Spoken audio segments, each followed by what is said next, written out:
here. Aye. Or you want to leave it another time, mate? No, all right. We can. So let's have a wee introductory talk about some of the stuff. Right? No, absolutely. Go for it. You want to add to anything I've just said, or? Yeah, well, I think it's really important. I mean, you've been talking about this differentiation between visible space and physical space, right? Yeah. And we've been talking about this now for quite a few years. And that, is for me how shall I say, the necessary distinction that people have to make if they want to really discern what's going on. Yeah. Because if you don't make that distinction between these two different kinds of geometries or these two different, how should I say, perceptions that we have, right? Yeah. Then you can't talk properly about images, about proof of things that are quantifiable in your world, right? Yeah. So, and that is definitely one of the things that not only do all the proponents in this whole fight, let's call it, right, the Globers, don't discern properly, but it's also a big problem in academia generally, that you won't find propositions, theorems, real research and study in what visual space is.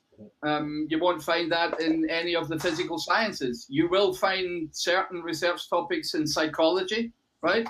And then and those kind of domains, but you won't find anything when it has to do with natural physics, right? Yeah. And you have to ask yourself, well, why not? Is the ball in my eye not a part of nature, right? Is the way I see not an extremely important part of what I perceive, what I quantify, what I take for granted in this world, right? Yeah. So, why is that topic not being properly discerned? Yeah. For me, it is the bigger topic. Perspective is a small part of that, right? Yeah. Parallax is a part of that. Astronomy is a part of that. Navigating on a ball is a part of that. Surveying, leveling, all these things have to do with our correct interpretation of visual geometry, right? And knowing that it's different from a physical geometry. Yeah. So again, I can only ask all these proponents out there, when they come to have a discussion, why are we not talking about that first principle, agreeing on that differentiation and taking it from there, right? Yeah. Instead of them just coming with the same tired old arguments, right? Exactly. And I just want to add to that, because I had this kind of backwards and forwards with somebody the other day, and they were saying to me, well, they obviously understood, but they were trying to avoid, so I played the game anyway. So they were saying, well, give me an example then of how adding other senses into a visible or a visual world would make a difference. And I'm like, well, we've spoken about this before. If people just tried to construct a world without any prior knowledge, right? If they appeared in this world right now and they wanted to reconstruct something based purely on their vision, right? It would be an absolute shambles. Okay? An absolute fucking shambles. Now, what happens, the difference is that you then physically walk and move around in 3D space. And if these objects are in your 3D space, i.e. you can get to them, you can use all your other senses to formulate a fuller understanding of what they actually are. So that, again, shows you and highlights the difference. If you look at the globe, all they will ever say is, look, look, look. Right? Visible, visible, visible. Whereas us, we are talking about the tangible world, the world of 3D space and objects and substance, and what they actually are, how they can be quantified, and what their relationships are to each other. So that's the difference. Yep. And it's also pinned down in a philosophical way as well, Del, right? Yep. I've said this before, I really believe that the philosophies have a huge influence on all of our attitude, our social life, our sciences, right? Yep. So the philosophy of the age, has a huge influence and impact on that. So when we talk about things like direct realism, then we're talking about direct and immediate perceptions that us as sentient beings have on a daily basis, as opposed to a philosophy like idealism, right, where you're free to conjecture, to wish, to believe, to conceive of things, right, that are purely imaginatory, are purely ideas and concepts and notions, right, rather than being rooted in something that is direct and real, right? Yeah. So, people also need to make, how should I say, that distinction. I mean, Maybe But, I'd like to. I mean, concepts and ideas are great for artistic expression and being creative with your imagination, you know. Absolutely. But there has to be a total separation of when we're talking about objectivity, you know. So the No, that's philosophical exactly it. the philosophical jargon can go and ram itself. As far as I'm concerned, you know, it comes right down to simplicity. You don't need complex language and fucking intellects in high places to tell you that water's level. You know, No, any fucking man with an ounce of common sense knows that. You know, no absolutely. imagination needed, no language required. Yeah, and I mean, what just to hammer this point home, and we've done this before. I have here before me a tangible object, right? Yep, This cigarette packet, which has a definitive form, right? yep, So I know its length, its width, its breadth, right? yep. I can hold it in my hand at a certain distance. Uh-huh. And that for me is using all my senses, right? I can hear it rustling when I move it. Yep. I can feel its tangible shape. Yep. I can understand the way it resists motion in its parts if I try to bend it, or you know what I mean? Yep. So all these things are a direct and immediate reality, right? Yep. But if I just put this thing down or have it here hovering, right, in space without me touching it, then all I then have is a visual perception of it. And as everybody knows, the visual shape of this object is going to change depending on its orientation, right? It can be a square, it can be, nearest damn it, a line, it can be oblong shape, parallelogram, right? So, people have to understand that for one tangible physical object, it can have multiple representations in visual space, right? Depending on how you're looking at it and what its situation is relative to you. Exactly. I challenge anybody, based on what Gav just said, to measure anything purely on your vision. You go out into the street right now, identify a building in the distance, and I want you to measure it for me with just your eyes. Yep. And the funny thing is, Dale, if two people went out to two different places and did it, they'd come back with different results. Exactly. Right? So you couldn't even have a consensus necessarily on what way to build the world based on visuals, right? Yep. Because it would depend on two different people, right? And two different situations, right? Exactly. So. But, that being said, right, so we have the clear differentiation between what I'm going to call visual geometry or visible space and physical space. And one really important thing is the way that you quantify a measurement in those spaces, right? Yeah. Because if you're not discerning them to begin with, then you're immediately got a problem, right? But let's assume you do discern them, and you say to yourself, well, okay, I want to measure something in physical space. So let's say I want to measure the length of something. Yeah. Then what you try and do is you find a base unit, right? You maybe say the size of my foot. So the size of Gavin's foot, right, is now going to be used as a base measurement, and I'm going to see how many times Gavin's foot, stretches across that length, right? Yeah. Now, that would be a physical measurement based on a physical unit, right? Yeah. Natural stuff. Now, when we go to the visible world and we want to try and do that, then we have to use the same kind of concept. So something has to be made of similar parts to be able to be measured, right? And if it's not made of similar parts, then how the hell are you going to measure it, right? If you can't find feet to go along the length, then you've got no measure, right? Now, there are attempts to quantify things visibly. And one of the things that I showed the last time, in fact, let me just show my screen there, was the eye test, right? Which everybody is aware of, right? So the eye test basically uses certain figures, geometric figures, if you like. In this case, they're encased in a square of 5 units horizontally and 5 units vertically. And the idea is that, okay, I have similar parts in this figure, E, for example. So I've got the stroke width, and then I've got the so-called gap width, which is the white area.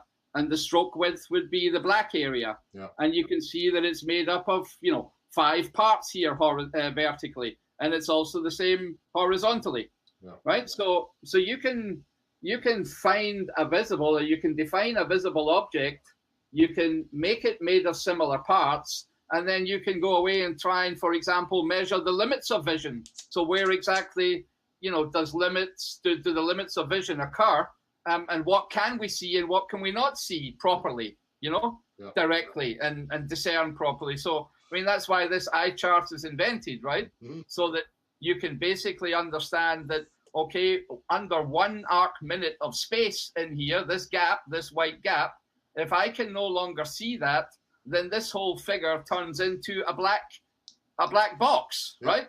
So I can't see an E anymore, right?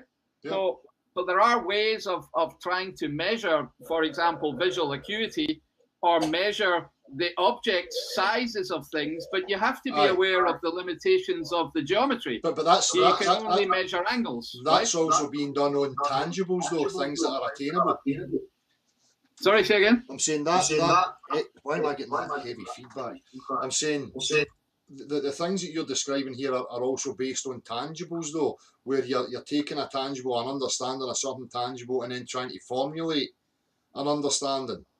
Exactly. You can't just take that what you're saying, and then then I can say to somebody, right, now go and measure a rainbow for me.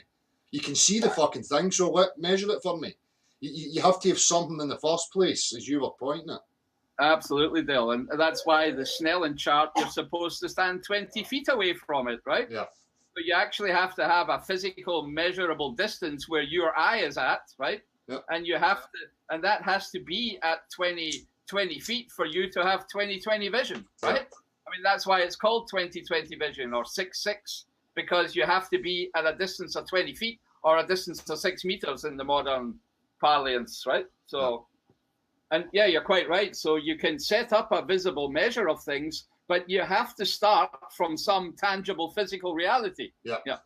Exactly the point. Yeah. And, just to go on this a little bit more, Dale. So this understanding of what is the real Euclidean space that we live in, which I've depicted here in the top left-hand corner, right? Yeah. And this idea of our visible space, right? So whether you're, how we actually see visible objects in our perception are very much different geometries, yeah. right? And there is research on this. And I'd like to just give you a couple examples of research on this.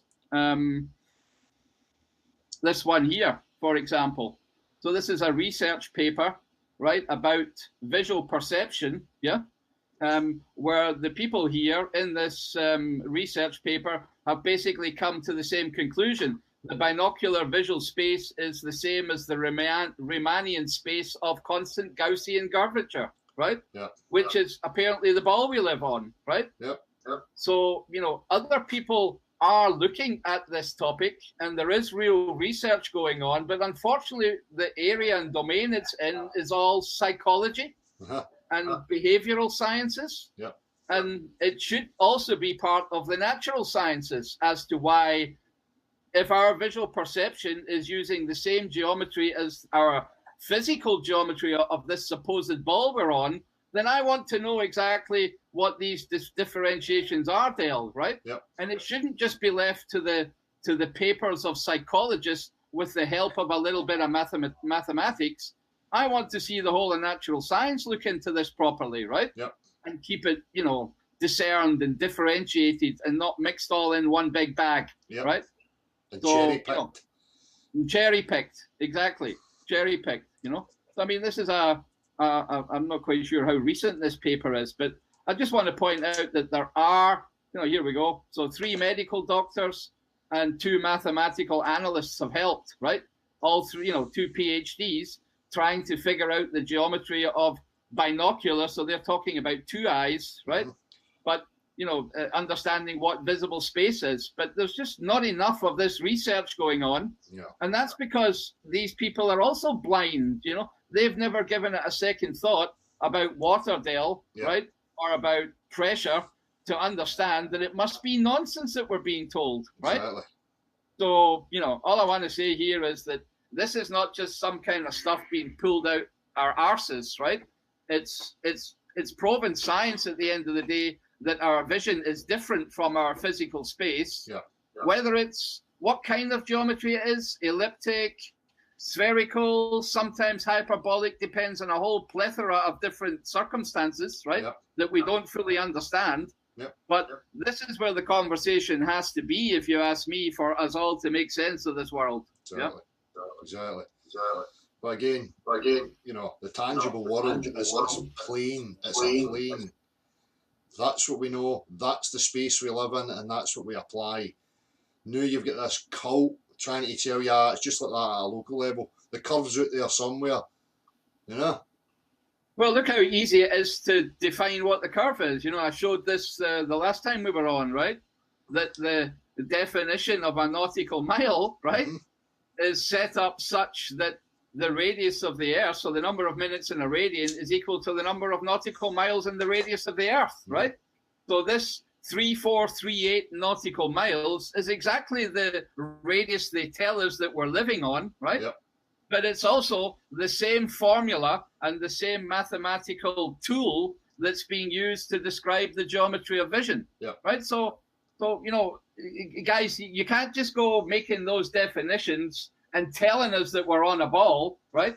Where they're not properly discerning between what visual and what physical spaces are, right? Yeah. So, you know. You there? I'm still there. Oh, sorry, I thought something was wrong there. I just took a pause for a breath. Aye. And I've said this before, and I just want to make sure that this is hammered home.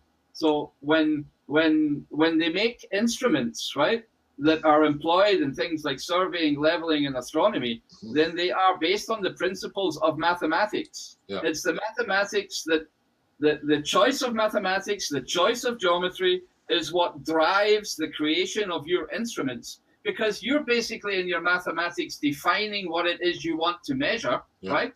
Because it's the geometry that tells you how to measure things, right? Yeah. So we're talking about feet or inches or square yards or anything like that. That is a mathematical model. And depending on what you want to measure, you go away and you make instruments to measure it, right? So people need to understand how much influence mathematics has. And just because an instrument is providing something, well, yes, it's been set up that way to measure exactly what the mathematicians wanted to measure. Yeah. You know what I mean? So we need to be very careful about, you know, if I get an instrument now that shows some funny blips and bleeps on a screen, right? And I say, this is my nerval cortex firing photons in my brain, right? then you have to be very careful exactly what this thing is really, you know, measuring and what was the mathematical foundation of it, because that's what's driving this definition of a measurement of a quantity, right? Yeah. And that's, you know, exactly where mathematics has an immense power, right, to persuade people that, you know, that it's all correct and that it's reality, but in truth it's not. No. Right? Instruments are being made depending on the mathematical models that people are constructing, right? So, you know, that's where we need to be very careful and understand that mathematics is not reality. The point of that is you know, Gav, you're measuring from your foot. Somebody on the other side of the pond's measuring from their foot. You're a size 7, they're a size fucking 12. So the two of you get together and you try and construct something that ends up in absolute fucking shambles. You know what I mean? Absolutely. Yep. Yeah, so anyway, I mean, we've talked a wee bit about these things. I think that's maybe enough at the moment, yeah? But people need to be very clear about what's happening with vision, right? Yep. They need to understand very clearly that direct, immediate reality and direct realism is the only type of philosophy that's going to lead you to a true understanding of the world that you live in, because that's the one that includes all the perceptions and doesn't have some kind of representative in between, right? Or some idealistic thing, right? So, you know, direct realism is the correct way to do it. And a direct realist knows how his eye works, right? And if you know how your eye works and you know the difference that visual space has to physical space, then you can see through the bullshit. Exactly. You know, in the real sense of the word, you know, you can see through it. You can see through the crap, right? Yep. So, I think that's just all I really wanted to say at this point, Dale. Cool. Hugely important though, and you know we'll continue to hammer it home. So. Yep.